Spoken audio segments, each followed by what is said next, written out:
When we talk about the words that we speak, I think many times people focus on looking outwards, what you say to others, which is important. But did you know that the words that you spoke to yourself also matter and they are often the loudest? You will never speak to anyone as much as you speak to yourself. And the words that you speak to yourself set the tone for the words that you speak to others. So, what are you saying to yourself today? The words that we speak, they shape atmospheres, they shape our hearts, they shape our lives.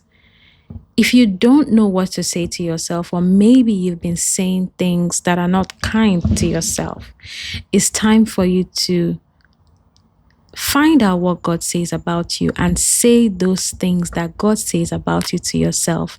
At first, you might not believe them. We all go through that. If God says you're holy and you don't, you're still so sin conscious, you might struggle to believe that.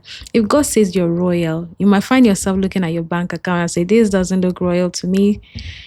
When God says that you are a king and a priest, you might find it hard to believe because you're like, oh, what decrees am I making? But keep saying them. If God says that's who you are, if God says you are righteous, you are righteous. Keep saying them, and then you will start to believe them.